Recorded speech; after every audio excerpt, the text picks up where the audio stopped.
asset para sa mga OFW. Sigurado hindi mawawala ang pera mo pag naglagay ka sa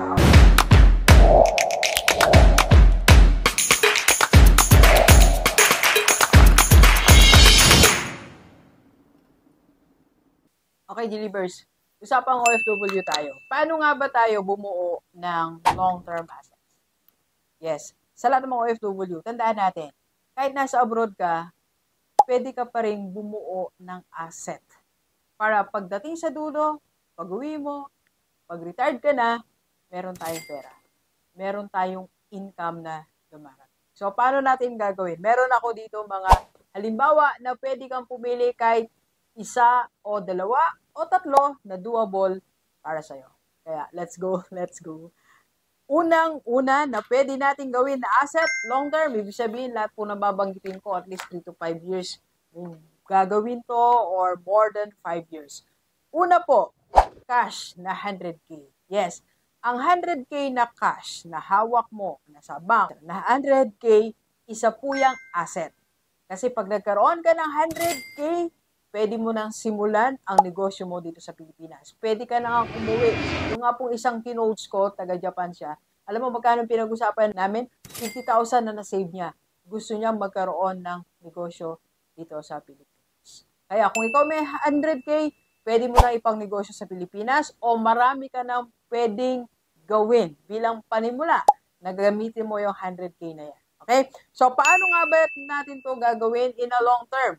Mag-ipon tayo ng 5,000 every month. For 20 months, makakabuo ka ng 100K.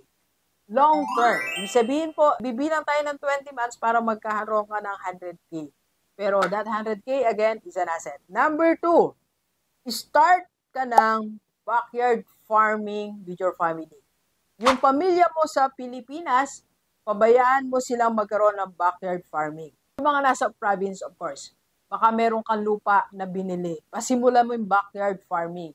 Vegetable, konting manok, konting baboy. Tiyaga lang, after 1 year, 2 years, lahat ng kinikita mo dyan, idagdag mo ng manok, idagdag mo ng baboy, maglagay ka ng orchard farming siguro sa kabilang side kung medyo malaking lupa mo. So, depende yan sa lot na meron kayo sa probinsya.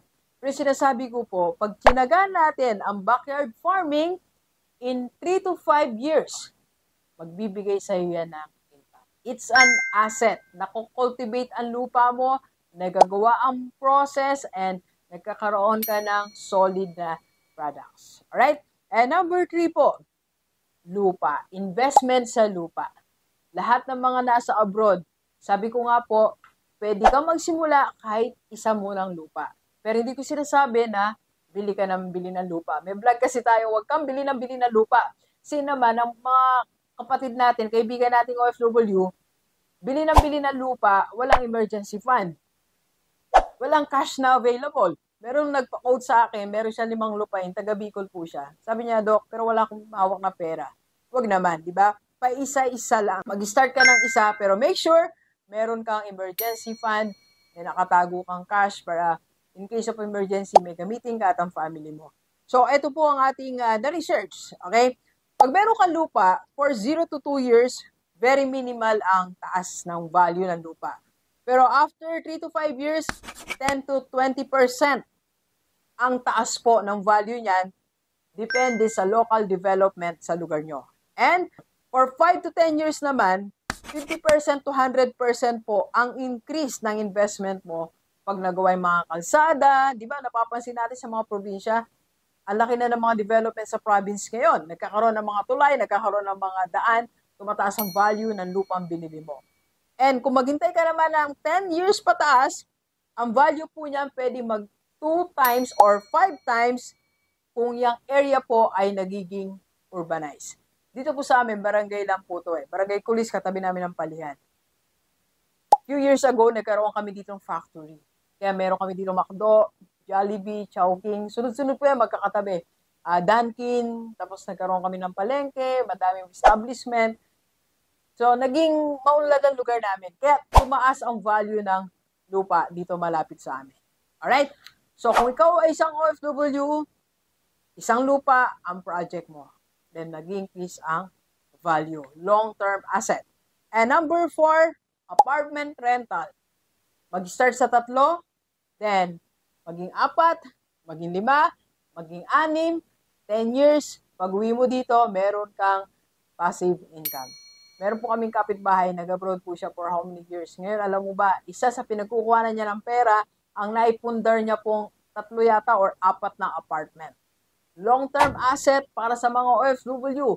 Siguradong hindi mawawala ang pera mo pag naglagay ka sa apartment. Okay? Ibig sabihin po, ang pera mo kumikita. Maybe, konti ang income ngayon yan o gumagastos ka, pero ang tingin natin, long-term para sa'yo at sa pamilya mo. Sa inyong mag-asawa. Kasi darating ang araw, kayo lang magkasama talaga. Kaya kailangan meron tayong income. Sa lahat ng mga mag-asawa po, isipin nyo rin, ano ba yung magiging source of income namin pagtanda namin? Para hindi tayo laging umasa sa mga anak. Okay? Next, number 5. Small business. Family small business. Sa lahat ng mga nasa abroad, OFW, magtiyaga ka na magkaroon ng negosyo ang pamilya mo dito sa Pilipinas. Hindi ganun kadali, medyo mahirap kasi, di ba, minsan nami-mismanage yung pera. Pero for me, pabayaan mo kung maayos naman yung asawa mo, mapagkakatiwalaan naman yung asawa mo, yung anak mo, okay naman. Sige lang, mag-venture kayo sa small business. May trial, may error, pero tuloy-tuloy lang. Kasi pag nakuha nyo yung redeem yan, in 3 to 5 years, ulad yung negosyo nyo, yung small business, hanggang sa makita mo na, ay, manage ko na lang to. Uwi na ako ng Pilipinas kasi mabubuhay na kami dito sa business na sinimulan namin. Ang mahalaga po, merong family small business. Long-term asset para sa family. Number 6 is learning new skill. Yes, long-term to na gagawin natin. Pero pag natuto ka ng skill, kahit nasa abroad ka, mag-aral ka how to become a VA, how to run AI, how to do AI para magkaroon ka ng business mo, mag-aral tayo ng isang skill. Makikita mo, magiging sideline mo yan. Kahit nasa abroad ka pa o nandito sa Pilipinas. And number 7, social media ventures. Ito yung unti-unti, nagbebenta ka na online, or nag-YouTube ka, nagpa-podcast ka. So, gamitin natin yung social media to venture on one thing. Malay mo, di ba? Nag-start ka ng magbenta ng isang item, isang pen. So, isang araw, supplier ka na. Long-term asset yan. Yung magiging follower mo sa social media platform mo, magiging long-term asset mo. Alam nyo, ngayon yung mga clients ko po sa coaching, seminar, followers ko lang din po eh. Pinuntahan ko po hapon, matagal ko na pong followers, si Ma'am Leilani. So, pag nagkaroon ka na, o nag-venture ka sa social media, soon magkakaroon ka ng opportunity. Long-term asset. And, ito po, number 8, maging financial educator. Is an asset.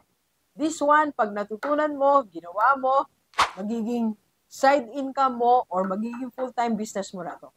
Dok, paano ko ba gagawin yan? PM ka sa personal FB ko, susama kita sa IMG Rockstar community ko as financial educator. Train ka ni Doc. Ayan, PM na sa personal FB ni Doc. Sa mga nasa abroad, pwede po. Marami akong leaders na nasa iba't ibang bahagi ng mundo and nagkakaroon sila ng additional source of income. And last, long-term asset, of course, Kaiser. Sa lahat ng mga OFW, dapat may Kaiser ka. Hindi mo na dapat questionin yan. Kasi 3-in-1 na po yan. May healthcare para pag-uwi mo sa Pilipinas. Yan, libre ka ng healthcare. O may HMO kayo dyan. Pero pag-uwi mo dito sa Pilipinas, di mo naman yan dala, di ba? Pangalawa, may life insurance para sa family. And third, may investment, pagtandaan natin. Long-term asset, Kaiser. Again, kung gusto mo ng Kaiser, PM is the key. Yan po aking personal FB. Maraming salamat sa lahat ng mga followers ni Doc, mga nasa abroad, pwede kang magkaroon ng long-term asset. Let's go, let's go! Copy po tayo.